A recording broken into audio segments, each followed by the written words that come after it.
पिछले एपिसोड में हमने देखा था कि जुआन की दादी को किसी ने मार दिया था। इस वजह से जुआन बहुत ज्यादा भड़क चुका था। तो वो जिसने भी उसकी दादी को मारा होता है उसकी जान लेने के लिए जा रहा था। लैंग उसे समझाता है कि तुम्हें ऐसा करने की जरूरत नहीं है, तुम्हारी दादी का मरना तुम्हारे कर्मा का ही अंजाम है। तुमने पिंगान को मारने की कोशिश की तो वही कर्मा ने तुम्हारी यहाँ पर दादी की जान ले ली। इस वजह से जुआन गुस्सा तो होता है, लेकिन वो फिर बदला लेने का ख्याल अपने मन के अंदर से निकाल देता है। उसी के साथ साथ सभी के सभी आउटसाइडर जो इस विलेज के अंदर आए हुए थे उन्हें 3 दिन के अंदर गांव को खाली करके जाना था, क्योंकि उनकी लिमिट पूरी हो चुकी थी। तो सभी अपनी अपनी तैयारी में लग गए थे ताकि इस गांव को छोड़कर यहाँ से जा सके। जिसके बाद यहाँ से ये एपिसोड शुरू होता है। तो इस एपिसोड की शुरुआत में हमें कुछ सालों पहले का सीन दिखाया जाता है, जहाँ ब्रदर सॉन्ग अपने कुछ दोस्तों के साथ जंगल में घूम रहा था। जंगल में घूमते हुए उसे पहाड़ के पास से बहुत ज्यादा स्पिरिचुअल ऑरा बाहर निकलते हुए दिखाई देता है। ब्रदर सॉन्ग एकदम हैरान रह चुका था कि ये ऑरा कहाँ से आ रहा है और ये किस चीज का ऑरा हो सकता है। उसी के साथ साथ उसके दोस्त लोग भी हैरान थे, क्योंकि इस तरह की चीजें उन्होंने इससे पहले कभी भी नहीं देखी थी। तो वो उस नजारे का मजा उठा रहे होते कि एक बहुत ही कमाल की चीज है। ऐसा लग रहा था कोई पावर है जो यहाँ से सीधा आसमान की तरफ जा रही है। लेकिन तभी ब्रदर सॉन्ग को ऐसा लगता है कि झाड़ियों के पीछे कोई है जो वहाँ पर छुपा हुआ है। इस चीज को देखकर ब्रदर सॉन्ग घबरा चुका था। उसके पास एक पिल होती है तो वो पिल उठाकर सीधा झाड़ियों में फेंक देता है, ताकि अगर कोई छोटा मोटा जानवर हो तो डर के वो भाग जाएगा। लेकिन इससे तो झाड़ियों के पीछे जो छुपा हुआ था वो और ज्यादा डर जाता है और वो और जोर से हलचल करने लग गया था, मानो कि वो सीधा बाहर निकल कर आएगा और इन सब के ऊपर हमला कर देगा। इसलिए ब्रदर सॉन्ग अपने एक दोस्त को आगे कर देता है कि जा भाई तू पहले जाकर देखिए क्या है, तू आगे चल हम तुम्हारे साथ हैं। वो दोस्त जैसे ही आगे बढ़ता है झाड़ियों के पीछे से एक बहुत ही खतरनाक भालू निकलकर उसके ऊपर हमला कर देता है। अब यहाँ पर ब्रदर सॉन्ग और बाकियों को पता चला था कि इतने टाइम से झाड़ियों के पीछे भालू छुपा हुआ था, जिसे ब्रदर सॉन्ग ने पिल मारकर गुस्सा दिला दिया। पूरे गुस्से के साथ वो भालू अब इन सभी दोस्तों के पीछे पड़ जाता है ताकि वो उनकी जान ले सके। अब इसके आगे क्या हुआ ये तो अभी हमें नहीं बताया जाता। इसके बाद हम वापस से प्रेजेंट टाइम का सीन देखते हैं, जहाँ पर ब्रदर सॉन्ग, गुआन और बाकी सारे लोग यहाँ से दाली डायनेस्टी की तरफ जा रहे थे, क्योंकि उन्हें 3 दिनों के अंदर इस टाउन को छोड़ना है। तो वो लोग अपना सामान पैक करके यहाँ से जा रहे थे। रास्ते में ब्रदर सॉन्ग ये डिसाइड करता है कि वो सबसे पहले अपने पुराने वाले घर पर जाएगा जहाँ पर वो रहा करता था, और वहाँ से जरूरत की चीजें लेने के बाद वो दाली डायनेस्टी के लिए निकल जाएगा। लेकिन वो काफी ज्यादा परेशान लग रहा था। तो गुआन उससे पूछ ही लेता है कि तुम्हारी परेशानी की आखिर वजह क्या है? इस गाँव को छोड़कर जाना तुम्हारी परेशानी की वजह है या फिर वो पिंगान है तुम्हारी परेशानी की वजह? जो भी बात है ना तुम साफ साफ कह दो, और जो करना रहेगा वो तुम इन 3 दिनों के अंदर ही कर सकते हो। तो वैसे कोई बात दिल में रख कर मत जाना। ब्रदर सॉन्ग यहाँ पर गुआन से बस इतना पूछता है कि आपने पिंगान के बारे में जानकारी निकाली है ना, कि वो पिंगान मामूली इंसान तो है, मतलब कि उसका बैकग्राउंड या फिर उसका पास्ट कोई ज्यादा खतरनाक हो या फिर जीनियस से भरा तो नहीं है ना? गुआन कहता है कि उसकी टेंशन लेने की जरूरत नहीं है, मैंने पूरे के पूरे 18 उसके जनरेशन के बारे में जानकारी निकाली है, मतलब के बाप दादा परदादा उसके भी परदादा, इस तरह से। और मुझे ये पता चला है कि आज तक के चैन पिंगान के किसी भी एंसेस्टर हो गए कोई भी जीनियस वगैरह नहीं था, सब के सब नॉर्मली इंसान थे। तो मुझे नहीं लगता कि चैन पिंगान भी आगे चलकर कुछ ऐसा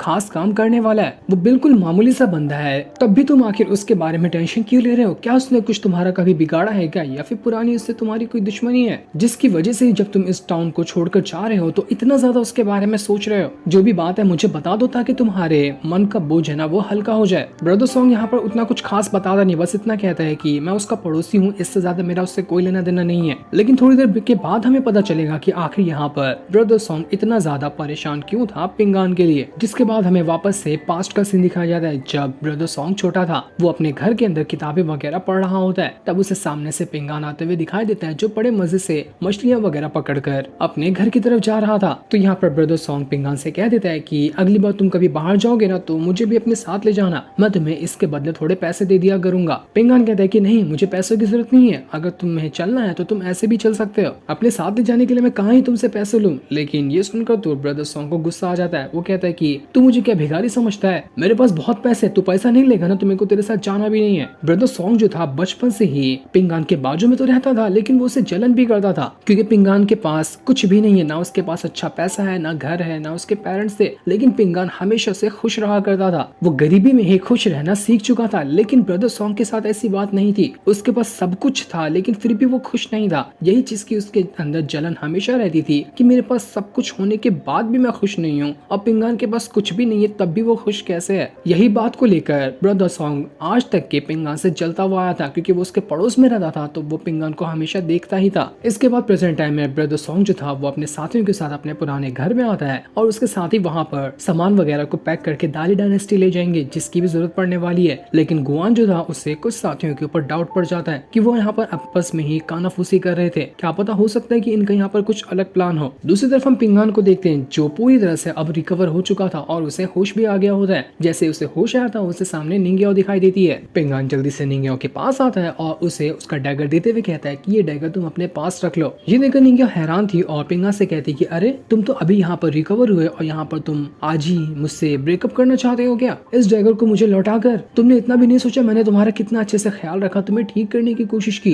पिंगान कहता है अरे नहीं, मेरा ऐसा थोड़ी ना कोई इरादा था। अरे मैं तो तुमसे ये कहना चाहता हूँ कि ये डैगर बहुत ज्यादा प्रीशियस चीज है और शायद मैं इसके लायक भी नहीं हूँ कि मैं इसे संभाल सकूं, तो मैं ये तुम्हें रिटर्न देना चाहता था। तभी वहाँ पर डॉक्टर भी आ जाता है जो पिंगान से कहता है कि अरे वाह, उम्र से ज्यादा बड़ी बड़ी बातें कर रहे हो, आखिर सारी बात सिखाता तुम्हें कौन है? पिंगान डॉक्टर से कहता है कि आपका बहुत बहुत शुक्रिया जो आपने यहाँ पर मेरी मदद की, इस वजह से मैं रिकवर हो पाया। जिस पर डॉक्टर कहता है कि अरे मेरा शुक्रिया करने की कोई जरूरत नहीं है, मैंने तुम्हारे पर कोई फुकट का एहसान नहीं किया, मैं कोई भी चीज फुकट में नहीं करता हूँ। यहाँ से जब जाने लगोगे ना तो एक पैसे की बोरी यहाँ पर छोड़कर जाना, तुम्हारे इलाज करने की ये फीस रहेगी। ये सुनकर निंग्याओ हैरान रह जाती कि अरे बाप रे, ये तो एक नंबर का ठगने वाला डॉक्टर है, इतने से इलाज के एक बोरी पैसे मांग रहा है। पिंगान निंग्याओ को समझा रहा होता कि अरे नहीं, यहाँ पर डॉक्टर की बातों का बुरा मत मानो, वो तो ऐसी मजाक करते हैं, अभी भी वो मजाक ही कर रहे होंगे। इस वजह से निंग्याओ वहाँ पर चुप हो जाती है और पिंगान से कहती है कि पिंगान तुम यहाँ पर जो अपनी बॉक्सिंग टेक्निक सीखते हो ना वो मार्शल आर्ट में काउंट होती है, तो तुम तो यहाँ पर मार्शल आर्ट की प्रैक्टिस कर रहे हो, उसी के साथ साथ मुझे लगता है ना कि तुम्हें थोड़ा थोड़ा स्वॉर्डमैनशिप में भी अपने हाथ चलाने चाहिए, क्या पता तुम स्वॉर्डमैनशिप में भी धीरे धीरे करते हुए अच्छे बन जाओ। और मुझ जैसा सिखाने वाला बंदा किसी के पास हो जिससे स्वॉर्डमैनशिप की अच्छी खासी नॉलेज है तो वो तो किसी को भी अच्छे से सिखा सकता है। पिंगान बड़ा खुश हो चुका था कि अरे वाह निंग्याओ, आप मुझे सिखाओगे, ये तो बहुत अच्छी बात है, आप मुझे सिखाओगे तो मैं बहुत अच्छे से सारी चीजें सीख जाऊंगा। लेकिन निंग्याओ कहती कि नहीं, मैं क्यों सिखाऊं, मैं अपनी सीक्रेट तुम्हें बता दूंगी तो तुम आगे मुझसे ज्यादा नहीं निकल जाओगे, इसलिए मैं तुम्हें अपनी सीक्रेट नहीं बताऊंगी, तुम्हें जो भी करना रहेगा तुम अपनी खुद की मेहनत से करोगे, लेकिन हाँ मैं तुम्हारी मदद जरूर कर सकती हूँ। वो अपने स्वॉर्ड की म्यान पिंगान को दे देती है और उससे कहती कि ये म्यान तुम अपने पास रखो और फ्यूचर में जब तुम्हारे पास बहुत ही अच्छी वाली स्वॉर्ड आ जाए ना तो इस म्यान के अंदर वो स्वॉर्ड रख लेना। वो यहाँ पर इनडायरेक्टली उसी स्वॉर्ड की बात कर रही थी जो कि सबसे ज्यादा पावरफुल स्वॉर्ड है और उसी स्वॉर्ड की मदद से ड्रैगन गॉड को मारा गया था। म्यान निंग्याओ ने पिंगान को इसलिए दिया होता है कि क्या पता फ्यूचर में कभी पिंगान की किस्मत ऐसे निकल जाए और उसे वो स्वॉर्ड सिलेक्ट कर ले तो इसी म्यान के अंदर वो उस स्वॉर्ड को रख सकता है। पिंगान एकदम हैरान रह चुका था, बड़ा ही खुश हो जाता है कि अरे वाह, ये म्यान तो कितनी कमाल की है, मुझे यकीन नहीं होता है कि निंग्याओ तो अपनी इतनी खास चीज मुझे बस ऐसे ही दे देती है। दूसरी तरफ हम लिन को देखते हैं जिससे होश आ चुका था, काफी दिनों के बाद उसे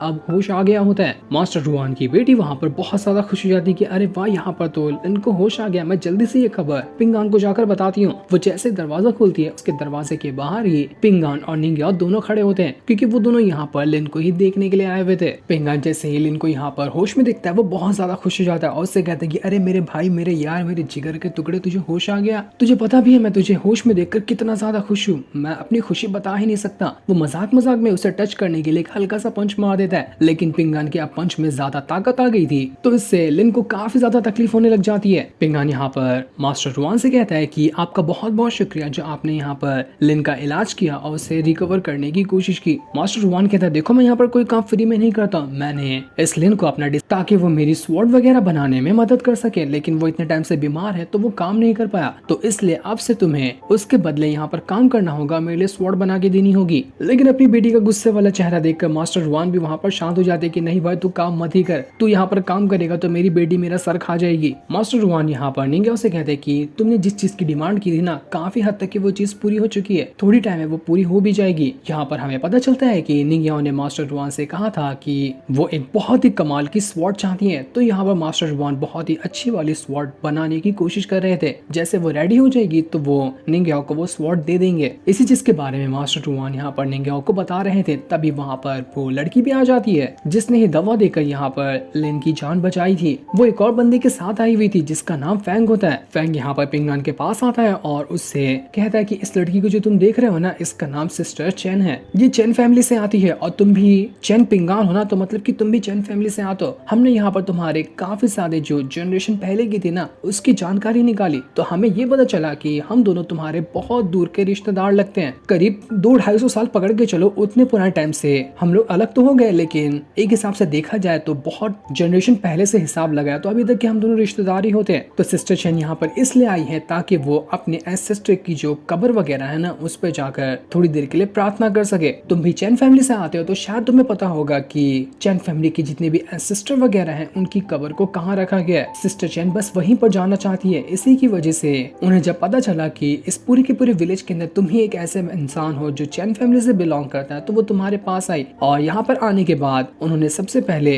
तुम्हारे दोस्त लिन की जान बचाई ताकि इसके बदले तुम उसे चैन फैमिली के जितने भी एंसेस्टर होंगे उनकी कब्र तक ले जा सको। पिंगान ये सुनकर हैरान और खुश भी था कि अरे वाह, ये लोग तो मेरे बड़े दूर के रिश्तेदार निकले। फैंग जो था वो वहाँ पर पिंगान को कुछ पैसे भी दे रहा होता है, लेकिन पिंगान पैसे लेने से मना कर देता है कि नहीं, मैं आप लोगों को तो ऐसे ही एंसेस्टर की कब्र तक ले जाऊंगा। लेकिन वहाँ पर मास्टर रुआन की बेटी और निंगा दोनों आकर उसका मुंह दबा देते हैं कि नहीं नहीं, पैसे क्यों नहीं लेगा, पिंगान जरूर पैसे लेगा। वो तो चाह रहा था कि जितने आप पैसे दे रहे हो ना वो उससे और ज्यादा की डिमांड करे, लेकिन वो ये कर नहीं पाया क्योंकि जहाँ पर चैन फैमिली के एंसेस्टर की कब्र है वो जगह बहुत ज्यादा खतरनाक है। तो वहाँ पर जाना जान की बाजी लगाने के हिसाब से होगा ना, तो आप और ज्यादा पैसे दे देना। जिस पर सिस्टर चैन और फैंग वहाँ पर कह देते हैं कि ठीक है, तुम्हें जितने पैसे चाहिए होंगे हम वो देने के लिए तैयार है, बस तो हम यहाँ पर उस कब्र तक पहुँचा दो। 3 दिन के अंदर हम यहाँ से चले जाएंगे, तो 3 दिन के अंदर ही तुम्हें हमें उस कब्र तक के पहुँचाना पड़ेगा, वरना फिर क्या पता कब हमें मौका मिले इस विलेज के अंदर दोबारा आने का। उसके जाने के बाद पिंगान बेचारा सोच रहा था कि यहाँ पर तो इन लोगों ने मेरी बेइज्जती करवा दी, मैं तो ऐसे फ्री में इनका काम करने वाला था, ये मेरे दूर के रिश्तेदार तो थे। लेकिन मास्टर रुआन की बेटी और निंगिया कहते कि अरे हाथ आई लक्ष्मी को थोड़ी ना कोई ऐसा नकार देता है, जहाँ से पैसे आ रहे हो उसे तो 2 हाथ से ले लेना चाहिए। दूसरी तरफ ब्रदर सॉन्ग जो होता है वो अपना सामान वगैरह पैक कर रहा था, यूजू भी उसके साथ होती है। ब्रदर सॉन्ग यूजू से कह रहा था कि अगर तुम चाहती हो तो तुम भी हमारे साथ दाली डायनेस्टी चल सकती हो, वैसे भी तुम यहाँ पर रहकर क्या करोगी। लेकिन इसका यूजू कोई जवाब नहीं देती। साथ ही साथ ब्रदर सॉन्ग को वहाँ पर कुछ पुरानी किताबें भी मिलती है जिसके अंदर बचपन से आज तक के उसने जो भी काम किया है वो सबके बारे में लिखा हुआ था।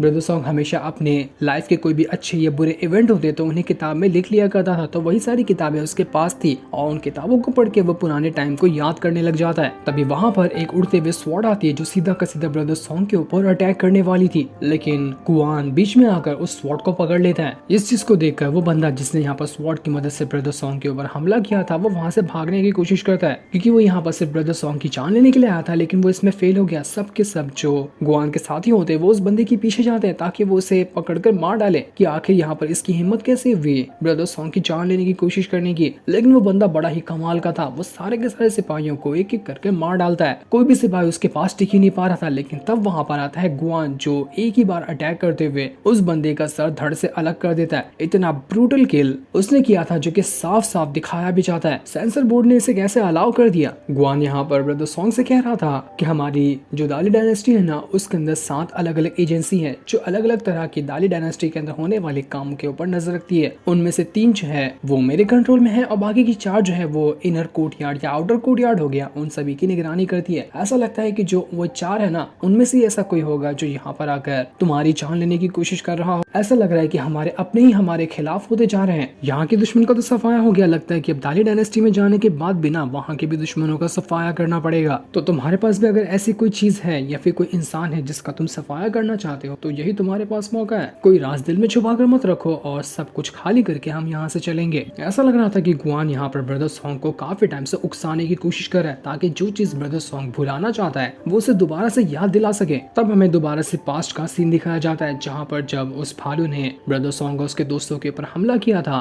तो वो भालू सीधा का सीधा ब्रदर सॉन्ग की जान लेने वाला होता है, लेकिन सही टाइम पे पिंगान वहाँ पर आकर भालू की आंख में तीर मार देता है। इस वजह से वो भालू की थोड़ी देर के लिए ध्यान भटक जाती है, तो तब तक के मौका मिल जाता है ब्रदर सॉन्ग को भागने का। लेकिन इसी चीज की वजह से जब यहाँ पर ब्रदर सॉन्ग अकेले भाग गया था तो बाद में उसके सारे दोस्त मिलकर ब्रदर सॉन्ग को कुत्तों की तरह मारते कि आखिर तेरी हिम्मत कैसे हुई हमें अकेला छोड़कर अकेले भाग जाने की, तुझे हमारी कोई परवाह नहीं है क्या, नहीं छोड़ेंगे हम तुझे, बहुत मारेंगे। इस वजह से वो ब्रदर सॉन्ग को बहुत मारते हैं और यहाँ पर सारी चीज का इल्जाम वो ब्रदर सॉन्ग पिंगान के ऊपर ही लगा रहा था कि अगर वो यहाँ पर नहीं आया होता तो आज उसके दोस्त उसे नहीं मारते। ब्रदर सॉन्ग सोच रहा था कि आखिर इसे पिंगान के अंदर चीज क्या है जो मुझे उससे इतनी ज्यादा नफरत करवाती है। एक मामूली सा गरीब भिखारी लड़का मुझे इतना ज्यादा नफरत कैसे दिलवा सकता है, जब भी मैं उसे देखता हूँ मेरा खून खौल जाता है। जिसके बाद पास्ट में ही एक टाइम ब्रदर सॉन्ग ने किसी पुरानी किताब के अंदर से पिंगान को पढ़कर ये बताया था कि तुम्हारी जो जन्म हुआ है ना वो दिन बहुत ही ज्यादा मनहूस है, अगर तुम अपने पेरेंट्स के साथ रहोगे तो हो सकता है कि इससे तुम्हारे पेरेंट्स भी मारे जाए। ये सुनकर बेचारा छोटा पिंगान जिसे उतनी अकल नहीं थी वो यहाँ पर ब्रदर सॉन्ग की बातों में आ जाता है। इस वजह से वो कुछ दिनों के लिए घर को छोड़कर भी जा चुका था, लेकिन जब बाद में उसे पता चला कि ब्रदर सॉन्ग ने बस उसे बेवकूफ बनाया था ताकि ब्रदर सॉन्ग से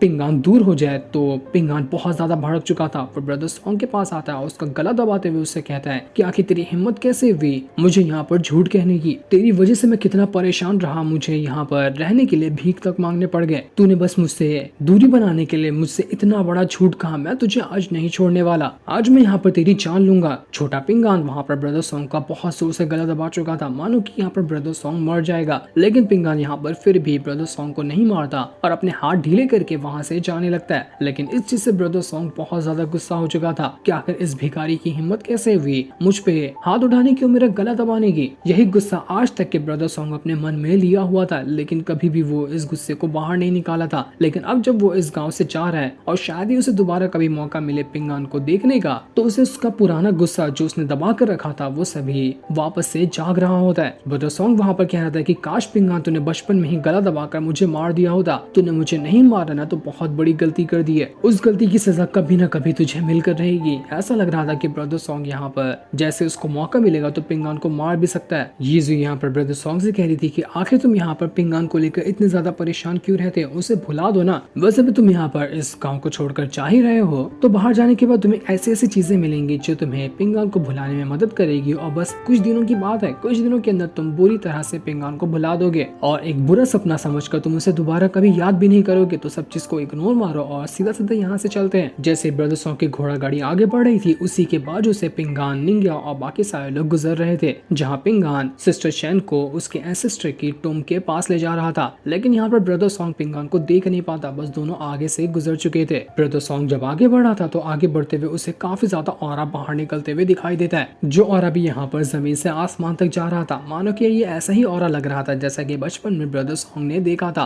वो उसी ऑरा की तरफ बढ़ रहा होता है। हो सकता है कि ये जो ऑरा था वो एक पोर्टल होगा इस गांव से बाहर जाने का, जो भी इस गांव के अंदर आता है उसे इसी पोर्टल को क्रॉस करके अंदर जाना पड़ता है और जो गांव से बाहर जाना चाहता है उसे इसी पोर्टल को क्रॉस करके गांव से बाहर जाना पड़ेगा। तो उसी ऑरा के अंदर से उसकी घोड़ा गाड़ी गुजर चुकी थी, जिस वजह से वो किसी अलग ही इलाके में पहुंच चुका था। यहाँ आने के बाद ब्रदर सॉन्ग आसपास के नजारे देख रहा होता है, तब उसे आसमान के अंदर वहाँ पर एक बॉल जैसी चीज दिखाई दी थी जो कि क्रैक पड़ रही थी। शायद हो सकता है कि ये बॉल यहाँ पर इस गांव को दिखाना चाह रहा हो, जो कुछ दिनों के अंदर ही क्रैक होकर खत्म हो जाएगा, क्योंकि गांव में तो वैसे भी एक तबाही आने वाली है जिसके बारे में मास्टर पिंगान को बता रहे थे। ब्रदर सॉन्ग वहाँ पर यीशु से कहता है, हाँ तुमने बिल्कुल ठीक कहा, मैं कुछ दिनों में पिंगान को भुला ही दूंगा, उसे भुलाना इतना ज्यादा मुश्किल भी नहीं होगा। वो अपने पास से एक पिल निकालता है और उसे आसमान की तरफ इशारा करने लग गया था। मानो कि यहाँ पर ब्रदर सॉन्ग अब अलग प्लान बनाएगा ताकि किस तरह से वो पिंगान की जान ले सकता है। ये प्लान कैसा होगा और इसे किस तरह से वो एग्जीक्यूट करेगा ये तो अभी हमें नहीं बताया जाता। जो सीन दिखाते ही ये एपिसोड यहीं पर एंड हो जाता है। Thanks for watching.